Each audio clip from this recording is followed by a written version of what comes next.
Daughter's fiancé stole my identity for $41 million lottery when my IRS revenge destroyed his life. I kissed the top of her head. I'm proud of you too, sweetheart. You took the worst thing that ever happened to us and turned it into something beautiful. She looked up at me. We did it together, Mom. Like we always do. And she was right. Tyler Grant had tried to use our bond to destroy us. Instead, he'd only made us stronger. That's the thing about family, real family. It can't be stolen, it can't be faked, and it can't be broken by someone who only values money. Tyler is in prison, we are free, and we're using his greed to heal the world he tried to damage. I'd say that's the best revenge of all. My name is Grace Whitaker. Everyone calls me Nana Grace. I'm 67 years old, a retired librarian from Raleigh, North Carolina. And 14 months ago, I won $41 million in the Powerball lottery. I thought that would be the happiest day of my life. After 42 years as a widow. After decades of clipping coupons and wearing the same winter coat. After watching my daughter Emily struggle through college on scholarships and student loans while I couldn't help. But I was wrong. So terribly wrong. Because my daughter's fiancé stole my identity to claim my $41 million prize. I stood up, walked over to him, looked up at his face, inches away. I'm a 67-year-old retired librarian who worked 3 jobs to raise her daughter. I'm a widow who clipped coupons for 40 years, and I'm the woman who just destroyed your entire life. I leaned closer. I'm nobody? No, Tyler, you're nobody. You're just another criminal going to federal prison. They dragged him out. He was still screaming threats. Still screaming that I'd stolen from him. The cognitive dissonance was almost fascinating. Agent Chen turned to me. She was smiling. Ms. Whitaker, you did excellent work today. That recording is crystal clear. Combined with Emily's evidence and our investigation, he's looking at serious time. How serious? I asked. 20 to 30 years if we pursue all charges, but I think we can get him to plead to 15 with the evidence we have. He'll die in prison, essentially. I should have felt triumphant. Instead, I just felt tired and sad for my daughter.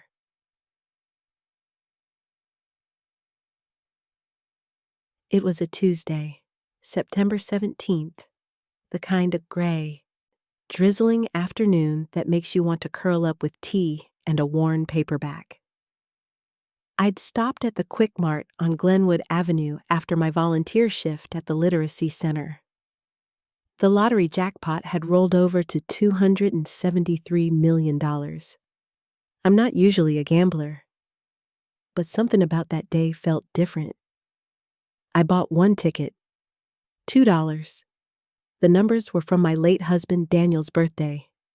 4, 12, 19, 23, 47. And the Powerball, 8 for the 8th of August, the day we were married. Daniel died when Emily was only 6, heart attack at 41. Left me with a mortgage, a first grader, and $112 in our checking account. I worked 3 jobs that first year. Librarian by day, bookkeeper on weekends, dog walker before dawn. The ticket sat in my wallet for 3 days before I remembered to check it. Saturday morning, I was sorting through bills at my kitchen table when I pulled it out.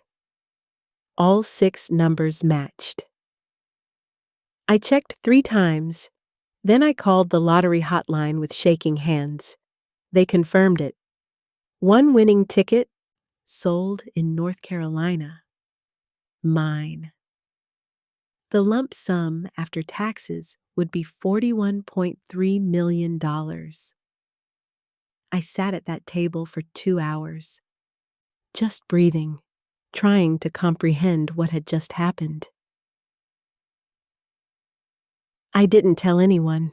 Not Emily, not my sister Margaret in Florida, not my book club ladies who'd been my closest friends for 30 years. I'd read the horror stories. Lottery winners harassed, threatened, bankrupted by friends and family, marriages destroyed, children turning predatory. North Carolina allows anonymous lottery claims. I researched for a week, found Rebecca Torres, a lawyer who specialized in blind trusts for lottery winners. She cost $15,000 up front, but she was worth every penny. Rebecca set up the Whitaker Family Trust, anonymous, bulletproof. She handled everything with the lottery commission. The money was deposited into a trust account at a private bank in Charlotte. Rebecca gave me clear advice that first day in her office. She looked at me over her reading glasses and said, "Grace, don't tell anyone for at least 6 months. Let the money settle. Let your emotions settle. Make a plan first." I nodded. I promised. And for 8 weeks, I kept that promise. But then Emily called one Sunday afternoon. Her voice was bright, breathless with excitement.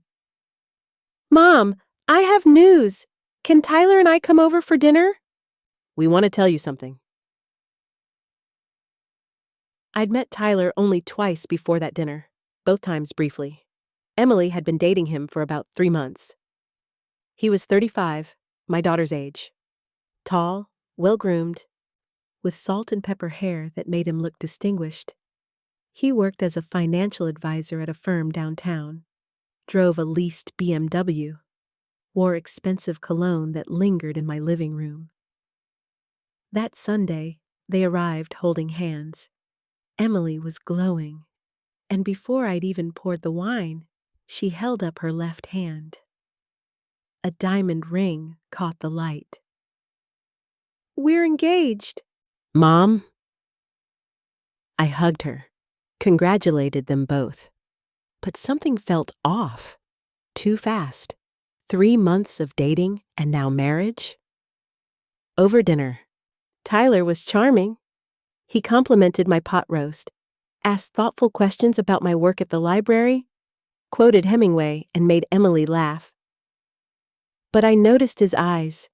They kept drifting to my modest home, the worn furniture, the dated kitchen. When I mentioned I was still driving my 2008 Honda, he smiled too wide. At one point, Emily mentioned my modest retirement savings, trying to explain why I couldn't contribute much to the wedding. Tyler's smile tightened just slightly. He reached across the table and patted my hand. "Don't worry about that, Grace. Everyone deserves a little luxury in retirement. Maybe something will turn up." Something about that comment made my skin prickle, but I pushed it away. He was going to be family. My daughter loved him. After they left, I stood at my kitchen sink, washing dishes. I thought about my secret, the $41 million sitting in a trust account. I'd planned to tell Emily eventually, set her up for life. But something Rebecca said echoed in my mind. Money changes people, Grace, especially people who marry into it.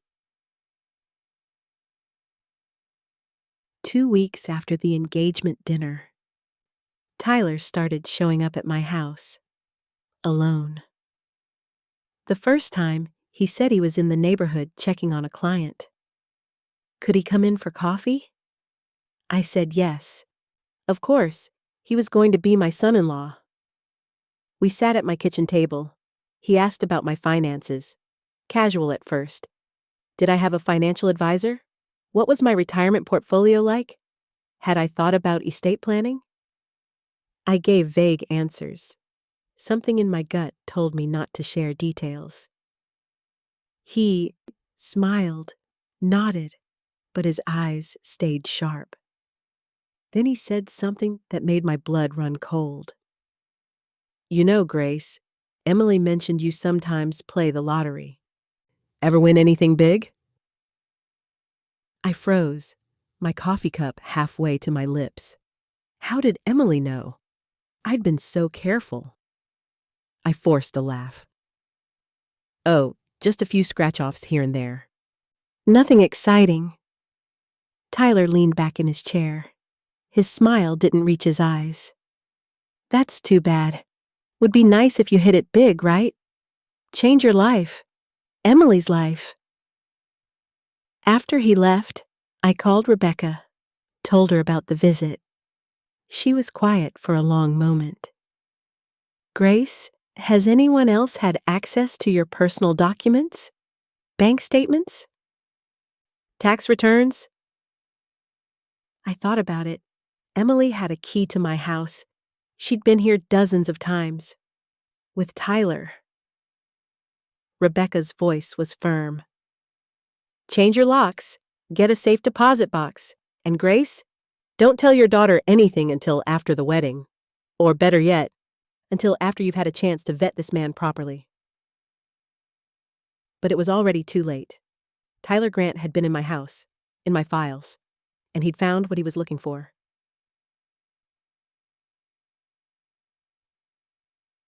3 weeks later, my bank called. It was a Wednesday morning. I was watering my tomato plants when my phone rang. The fraud department. They detected unusual activity on my checking account. A $5,000 wire transfer to a cryptocurrency exchange. Had I authorized it? No, I had not. They froze my account immediately, started an investigation, but the money was already gone. Converted to Bitcoin and vanished into the digital void. I hung up and immediately called Rebecca. She told me to pull my credit report right now. What I found made me sick. Rate 92%. 3 new credit cards in my name, maxed out. A personal loan for $25,000, an auto loan for a Mercedes I'd never seen, all opened in the last month. Someone had stolen my identity, and I knew exactly who. The letter from the North Carolina Education Lottery arrived on a Friday. Certified mail. I signed for it with shaking hands. Inside was a formal notice. A claim dispute had been filed. Someone was challenging the anonymous trust's claim to the $273 million jackpot. The challenger's name was listed at the bottom. Tyler Michael Grant. I called Rebecca immediately. She'd already received the same notice. Her voice was tight with anger. "Grace, he's claiming that you gave him the winning ticket, that it was a gift. He's filed paperwork with your Social Security number, copies of your driver's license, and what appears to be a notarized affidavit with your signature saying you assigned the ticket to him." My entire body went numb. "I never signed anything." "I know," Rebecca said. "It's forged, but it's a very good forgery. He's got access to your personal information, Grace. Your SSN, your date of birth, even your mother's maiden name. Everything someone would need to commit comprehensive identity theft." I thought about Tyler in my house, alone, while Emily was at work, my filing cabinet in the spare bedroom, my tax returns, my Social Security card, everything he needed. I drove to Emily's apartment that night. I didn't call first. I needed to see Tyler's face when I confronted him. Emily answered the door in her teacher clothes, surprised but happy to see me. Tyler was on the couch, laptop open, a glass of wine in hand. When he saw me, something flickered across his face, just for a second. Then the charming smile returned. I didn't waste time. Tyler, we need to talk. About the lottery ticket, about my identity, about the claim you filed. Emily looked confused. What lottery ticket? Mom, what are you talking about? Tyler stood up slowly, set down his wineglass. His face was calm. Too calm. Grace, I think there's been a misunderstanding. You told me about winning the lottery, remember? You said you wanted me to handle the claim for you, that you trusted me as your future son-in-law. That's a lie. I never told you anything. Tyler turned to Emily, his expression shifting to concern. Babe, I think your mom might be confused. She's been having some memory issues lately, hasn't she? She told me last month she'd been forgetting things. The betrayal in Emily's eyes as she looked at me was like a knife. Mom, have you been having memory problems? Why didn't you tell me? That's when I realized how deep this went. He'd been planting seeds, preparing my daughter to doubt me, setting up his defense before I even knew I'd been attacked. I pulled out the lottery letter, handed it to Emily. Read this. He's trying to steal $41 million from me using my social security number and forged documents. Emily read it. Her face went pale. She looked up at Tyler. Tyler, is this true? Did my mom really win the lottery? Tyler's mask slipped. Just for a moment, I saw the calculation behind his eyes. Then he laughed. A warm, convincing sound. Emily, sweetheart, your mother won the lottery and asked me to help her claim it anonymously. She was worried about being taken advantage of. I've been handling everything through proper legal channels. This is all legitimate. He turned to me.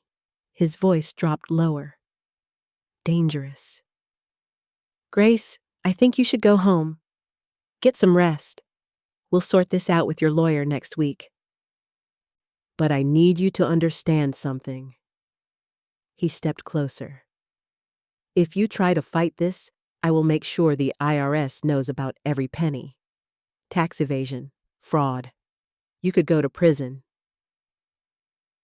I left that apartment with my hands shaking. Emily didn't walk me out. She stood there, torn between the mother who raised her and the man she loved. And I could see Tyler had already won her. I didn't sleep that night. I sat at my kitchen table, the lottery documents spread in front of me, and I planned. Rebecca had given me advice months ago that I'd dismissed. If anyone ever threatens you about the money, record everything. Document everything. This much money brings out the worst in people.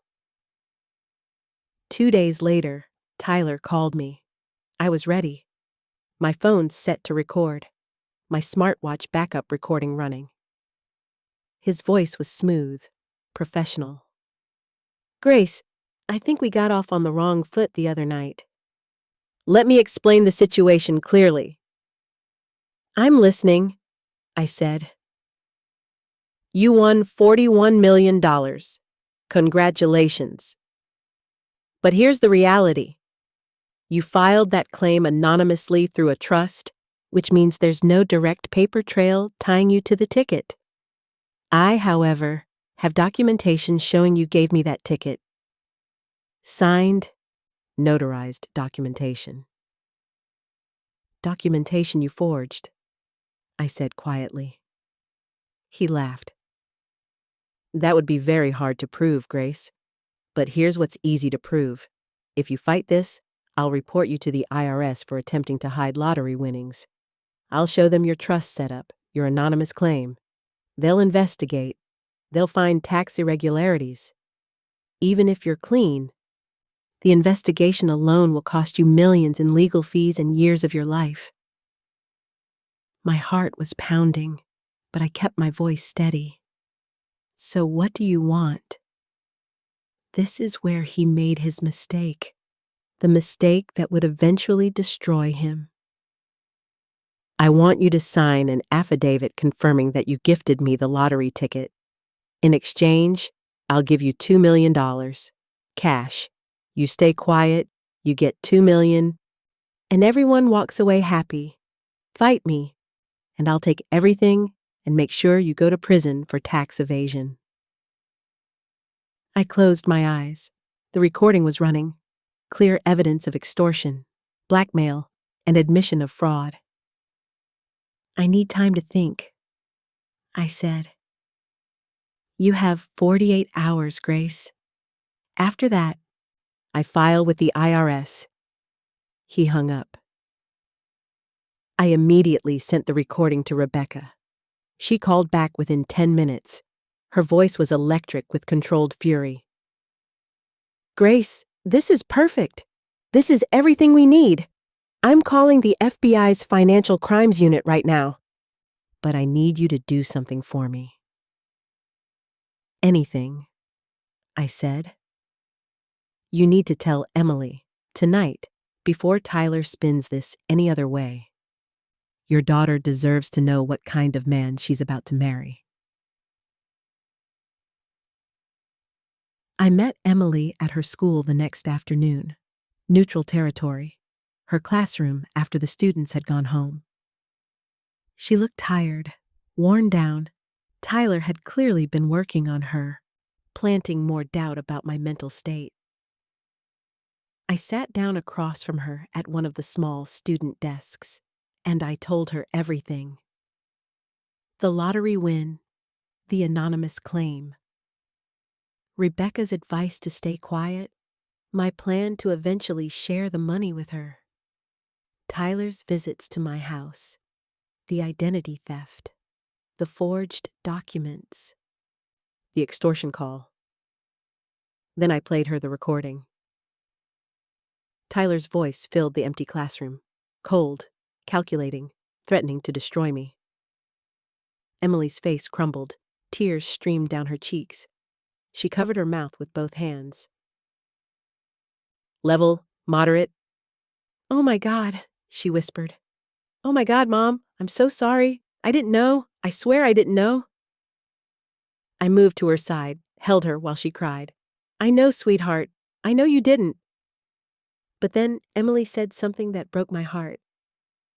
There's more, Mom. I found something on his laptop last week. She pulled out her phone, showed me photographs she'd secretly taken of Tyler's computer screen. Bank account statements, in my name, with balances showing the lottery deposits. Draft legal documents claiming he was my financial power of attorney. A detailed timeline of his plan. And worst of all, a text thread with someone named Marcus. Emily scrolled to show me. The messages made me sick. Tyler to Marcus. SSN worked perfectly. Filed claim today, $41 million. Marcus. And the daughter? Tyler. Useful idiot. Once the money clears, I'll ghost her. She actually thinks I love her. Emily was sobbing now. Deep, body-shaking sobs. I held my daughter while her heart broke. When she could finally speak, her voice was steel. We're going to destroy him, Mom. He's not getting away with this. I kissed her forehead. Yes, sweetheart. We are. If this story has you hooked, hit that like button and subscribe for new revenge stories every week. You won't believe what happens next.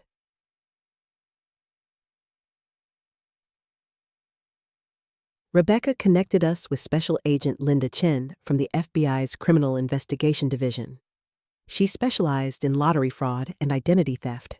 She'd been tracking Tyler Grant for 3 years. That's right. Tyler wasn't just a thief. He was a career criminal. Agent Chen showed us a file. 6 previous victims across 3 states, all women over 60, all with daughters or nieces he'd manipulated his way to. He'd stolen a total of $2.7 million over 5 years. But he'd never targeted a lottery winner before. This was his big score, his retirement plan. Agent Chen leaned forward across her desk. Ms. Whitaker, Emily, I need you both to understand something. Tyler Grant is dangerous, not physically but legally. He's very sophisticated. He layers his crimes carefully. If we're going to take him down, we need to do this perfectly. What do you need from us? I asked. Agent Chen smiled. It wasn't a friendly smile. I need Emily to stay engaged to him, and I need you, Grace, to agree to meet with him one more time. Wearing a wire. Emily went home that night and lied to Tyler's face, told him she'd talked me down, that I'd agreed to sign the affidavit, that I just needed to meet with him one more time to go over the details. Tyler was thrilled, relieved. He kissed Emily and told her how proud he was of her for handling her mother. Emily told me later that she threw up after that kiss. The meeting was set for the following Wednesday, 2 p.m., a coffee shop in downtown Raleigh. Public, but not too crowded. I wore a wire. Actually, 3 of them. 1 in my purse, 1 in my jacket button, 1 in my watch. Agent Chen wasn't taking any chances. Tyler arrived early. He was dressed in an expensive suit, already spending my money in his mind. He smiled when he saw me, stood to shake my hand. Grace, thank you for being reasonable about this. I know this has been stressful, but I think we can work something out that benefits everyone. I sat down, folded my hands on the table, looked him in the eye. Tyler, before we talk about the affidavit, I need to understand something. How did you know I won the lottery? He leaned back, confident. Emily mentioned you played the same numbers every week. Numbers from her father's birthday. I looked up the winning numbers from the draw, saw they matched, and put 2 and 2 together. You were acting different. Secretive. I knew. And you decided to steal my identity to claim it, I said flatly. His smile didn't waver.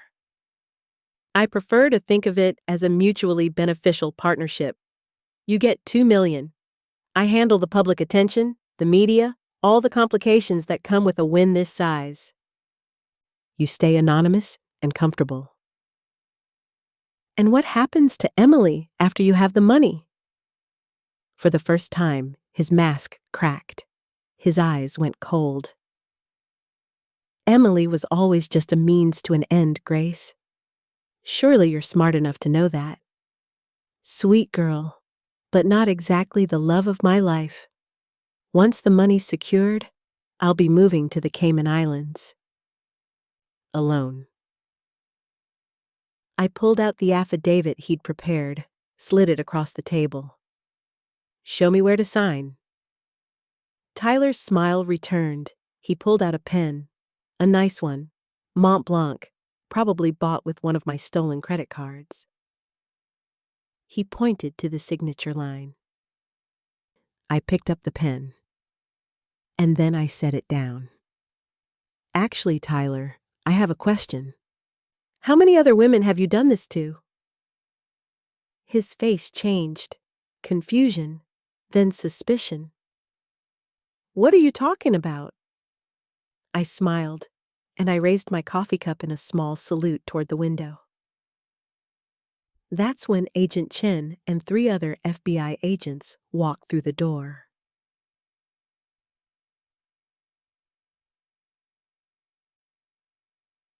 Tyler tried to run. He actually knocked over his chair and bolted for the back exit. But Agent Chen had positioned agents there too. They had him in handcuffs within 30 seconds, his expensive suit rumpled, his face red with rage and panic. Agent Chen read him his rights. Her voice was steady.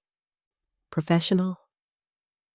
Tyler Michael Grant, You're under arrest for identity theft, wire fraud, lottery fraud, extortion, and 6 counts of federal financial crimes. You have the right to remain silent." Tyler's eyes found mine across the coffee shop. The charming mask was completely gone now. What I saw was pure hatred.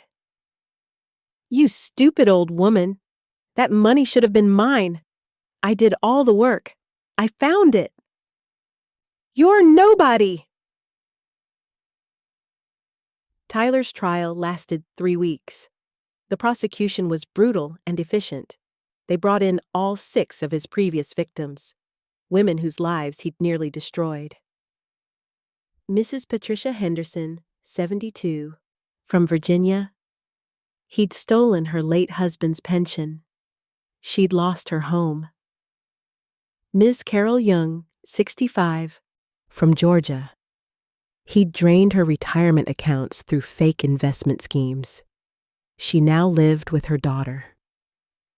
The pattern was always the same. Target a woman with money through her younger female relative. Gain access to financial documents, steal everything, disappear.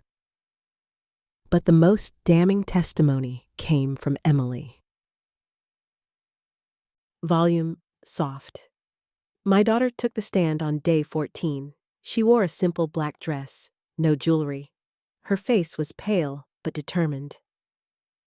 The prosecutor, a sharp woman named Jennifer Walsh, asked Emily to describe her relationship with Tyler. Emily's voice was steady.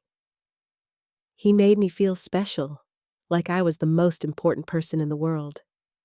He remembered small details about my day, brought me coffee exactly how I liked it.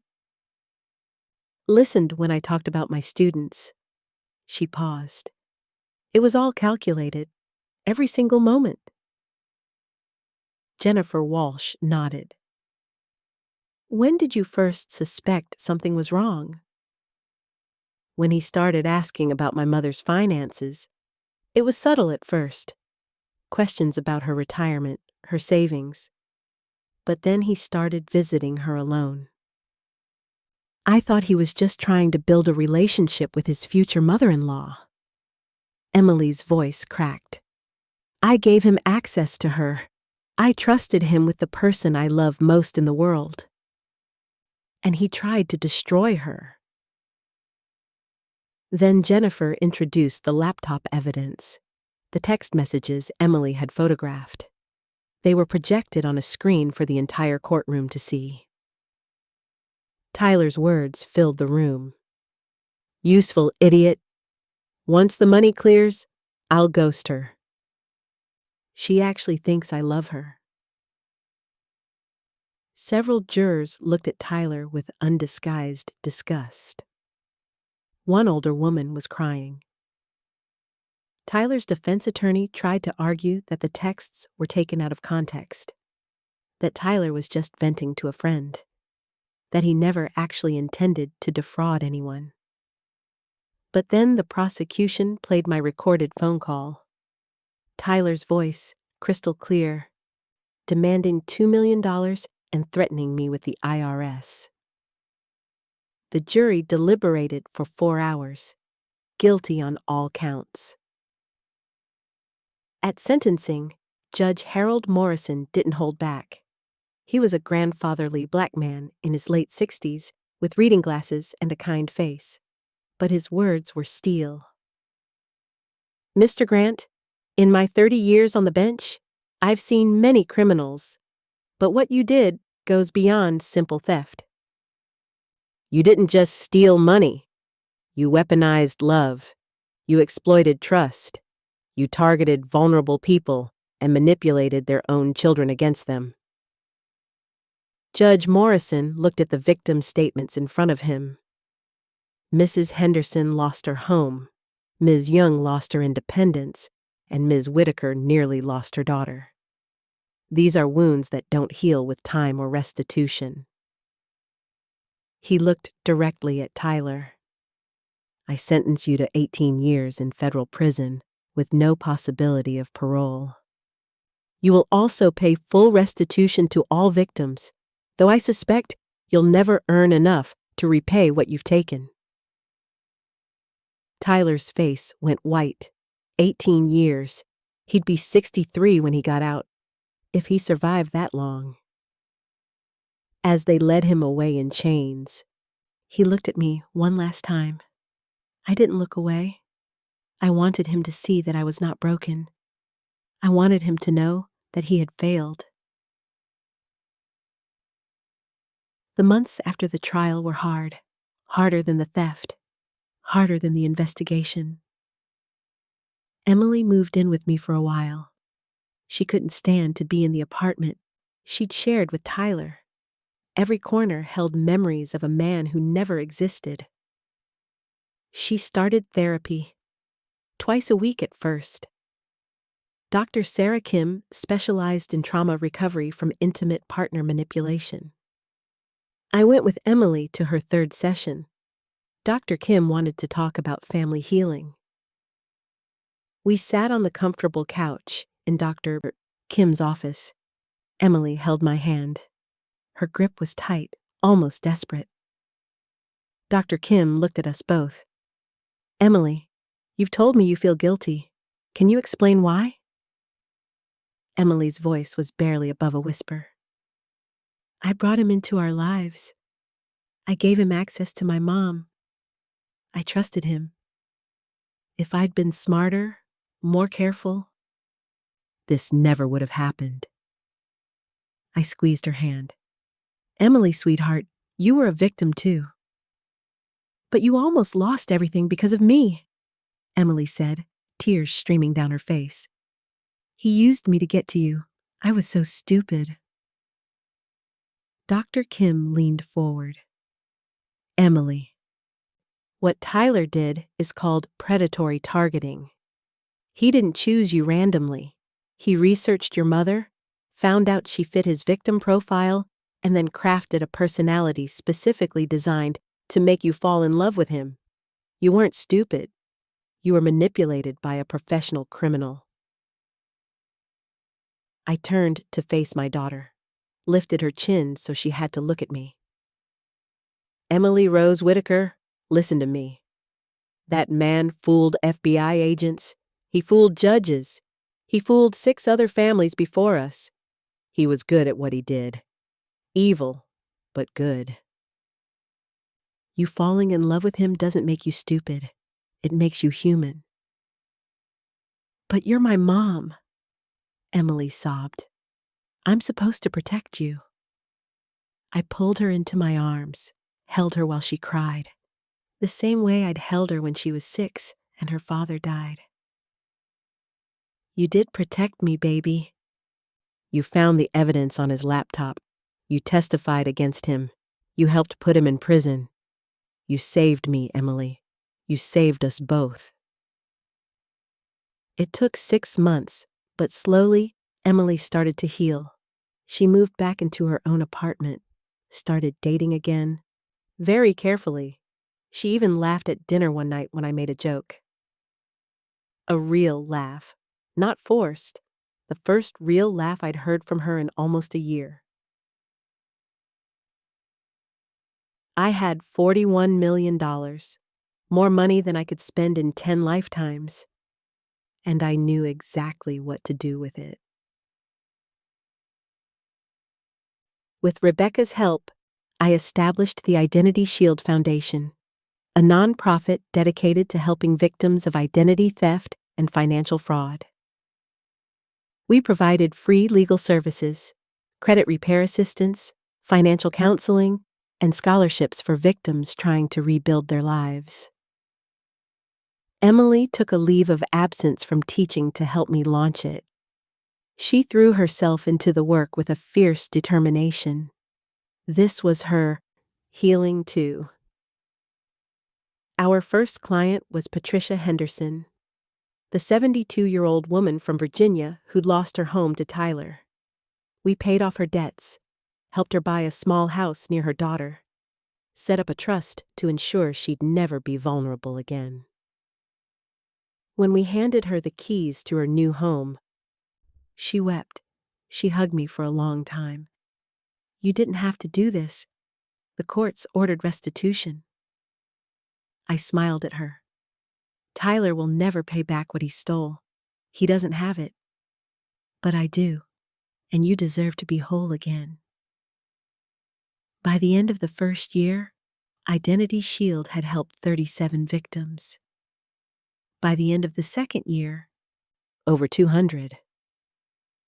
We lobbied for stronger identity theft laws, better credit monitoring systems, harsher penalties for financial manipulation of elderly victims. Emily found her calling. She became the foundation's executive director. She was brilliant at it, organized, compassionate, fierce when fighting for victims' rights. One afternoon, about 18 months after Tyler's sentencing, Emily and I were in the foundation office. We'd just helped a 63-year-old grandmother recover $50,000 stolen by her grandson's girlfriend. Emily was updating our case files when she looked up at me. Her eyes were bright. "Mom, do you realize we've helped prevent over $3 million in fraud losses this year?" I looked around our office. Photos of the people we'd helped lined the walls. Thank you cards, letters from families we'd reunited. "We turned poison into purpose," I said softly. Emily smiled, a real smile, the kind that reached her eyes. "Yeah, Mom, we really did." Tyler Grant is currently serving his sentence at FCI Butner in North Carolina. He'll be there until he's 63 years old. No early release, no parole. I received a letter from him last year. He wanted to apologize, said he'd found God in prison, that he was a changed man. I burned it without reading past the first paragraph. Some people don't deserve forgiveness. Emily got married last spring to a wonderful man named David, a high school history teacher she met at a conference. Kind, patient, and completely transparent about his finances from day one. They dated for 2 years before he proposed. And when he did, he asked my permission first, sat at my kitchen table and laid out his entire financial history. Bank statements, credit report, tax returns. I liked him immediately. I paid for their wedding, set them up with a house, established trust funds for their future children. But most importantly, I gave Emily something Tyler never could. Security, safety, and the knowledge that she's loved unconditionally. The Identity Shield Foundation now operates in 12 states. We've helped over 1,500 victims, recovered $23 million in fraudulent claims, and we've lobbied successfully for 3 new federal laws protecting elderly victims of financial abuse. Rate 92%. Last month, I turned 70. Emily threw me a party at the foundation office. Over 200 people came. Victims we'd helped, volunteers, staff members, lawyers who worked with us. Patricia Henderson was there. Carol Jung flew in from Georgia. All 6 of Tyler's other victims attended. We weren't victims anymore. We were survivors, warriors, a family forged by trauma and healed by purpose. Someone asked me at the party if I regretted winning the lottery. If I wished I could go back to my simple life before the winning ticket. I thought about it, really thought about it. Then I looked around that room, at Emily, radiant and healed, at Patricia in her new home, at Carol with her independence restored, at all the families we'd helped. "No," I said, "I don't regret it at all. Tyler Grant tried to steal my life. Instead, he gave me a purpose." That night, after everyone left, Emily and I sat in my living room, the same living room where Tyler had once sat, plotting my destruction. But now, it was filled with photos from the foundation, certificates of appreciation, thank you letters. Emily leaned her head on my shoulder. Mom, I'm proud of you. Manipulated my own daughter, threatened to destroy me with the IRS. This is the story of how I took everything back and made him pay.